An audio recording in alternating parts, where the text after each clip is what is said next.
చంద్రబాబు గారు ఎన్నికలకు 6 నెలలు ఉంది అనంగా కడప స్టీల్ ఫ్యాక్టరీకి మళ్లీ రాజశేఖర రెడ్డి గారు చేసిన శంకుస్థాపనను కాదని మళ్లీ ఆయన శంకుస్థాపన చేయడం జరిగింది. ముఖ్యమంత్రి అయిన 6 నెలలకు జగన్మోహన్ రెడ్డి గారు కడప స్టీల్ ఫ్యాక్టరీకి ఇంతకు ముందు చేసిన శంకుస్థాపనలన్నీ కాదని మళ్లీ శంకుస్థాపన చేశాడు జగన్మోహన్ రెడ్డి. ఆ రోజు జగన్మోహన్ రెడ్డి గారు పెద్ద పెద్ద మాటలు చెప్పాడు. ఎన్నికలకు 6 నెలలు ఉంది అనంగా టెంకాయ కొడితే దాన్ని మోసము అంటారు, అధికారంలోకి వచ్చిన 6 నెలల్లోనే టెంకాయ కొడితే దాన్ని చిత్తశుద్ధి అంటారు అని జగన్మోహన్ రెడ్డి గారు పెద్ద పెద్ద మాటలు చెప్పారు. జమ్మలమడుగులో తాను పుట్టాను అన్నారు. కడప స్టీల్ ఫ్యాక్టరీ 3 సంవత్సరాలలో పూర్తి చేసి జమ్మలమడుగు రుణం తీర్చుకుంటాను అన్నారు. 15,000 కోట్ల రూపాయలతో ప్రాజెక్టు చేపడతాను, 3 సంవత్సరాలలోనే పూర్తి చేసి చూపిస్తాను, అది నా చిత్తశుద్ధి అని పెద్ద పెద్ద మాటలు చెప్పారు జగన్మోహన్ రెడ్డి. చేతలన్నీ మాటలకు మాత్రమే పరిమితమయ్యాయి. 3 సంవత్సరాలు చిత్తశుద్ధి నిద్రపోయింది. జగన్మోహన్ రెడ్డి గారు ప్లాంట్ గురించి పూర్తిగా నిర్లక్ష్యం చేశారు. ఆ ప్లాంట్ ఏమాత్రం ముందుకు కదలలేదు.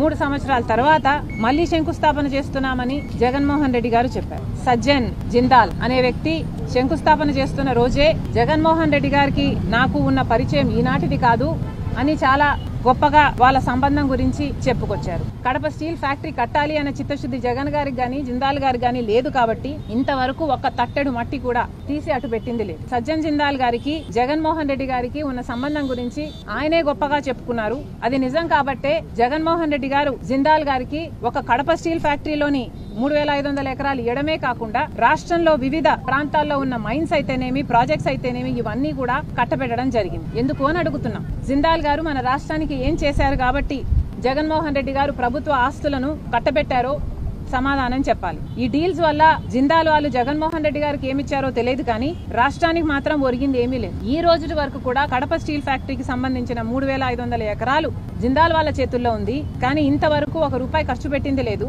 ఆ ప్రాజెక్టు ప్రారంభించింది లేదు. ఈ రోజు వరకు కూడా రాళ్లు రప్పలే కనిపిస్తాయి. ఒక ఎడారి లాగా ఉంది ఆ ప్రాంతం. మరి వీళ్ళకి చిత్తశుద్ధి ఉంది అని ఎలా చెప్పుకోగలుగుతున్నారు?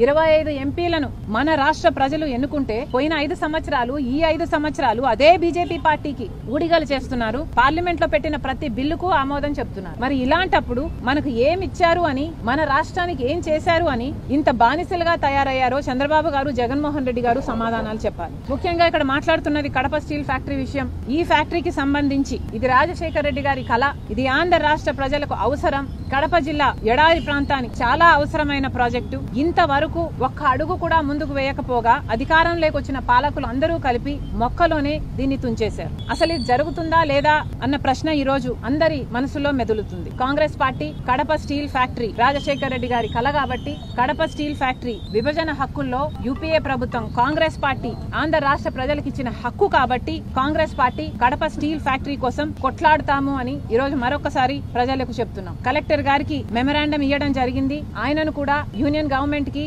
చంద్రబాబు గారికి ముఖ్యమంత్రికి మీద ప్రెషర్ పెట్టి ఎలాగైనా దీన్ని సాధ్యం చేసుకురావాలి అని ఆయనను కోరడం జరిగింది. ఆయన కూడా ఆయనకు చేతనైనంత చేస్తాను అని మాటిచ్చారు. కాంగ్రెస్ పార్టీ తరఫున మేము ఈ ప్రాజెక్టును వదిలిపెట్టేది లేదు. ఈ ప్రాజెక్టు కోసం ఉద్యమించాల్సి వస్తే మేము ఉద్యమించడానికి కూడా సిద్ధం. ధర్నాలు చేసైనా సరే, దీక్షలు చేసైనా సరే, ప్రాణాలకు తెగించైనా సరే కడప స్టీల్ ఫ్యాక్టరీ సాధించుకుంటాం. ఎందుకంటే ఇది రాజశేఖర రెడ్డి గారి కళ, ఇది ఆంధ్ర రాష్ట్ర ప్రజల హక్కు.